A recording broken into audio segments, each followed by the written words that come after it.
This week in our prayer times, we always read scripture together and pray for the needs of the community that people call in and the needs of our staff.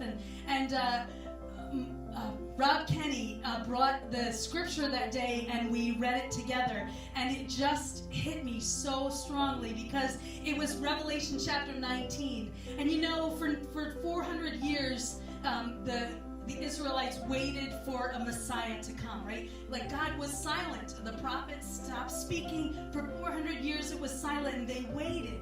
And they waited. They knew God was going to send a king, right? And they had planned in their brains, like their mind, how this was going to happen, you know? And God didn't come that way. And we read in Revelation about when Jesus will come again.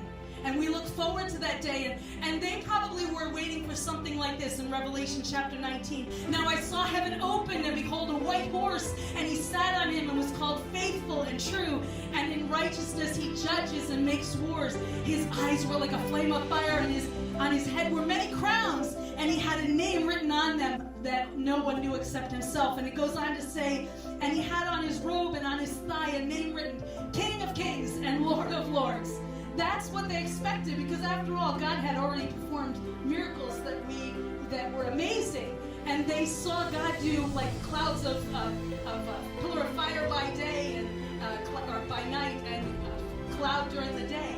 And he spoke that way, and they anticipated that he would come in that majestic way, but he didn't.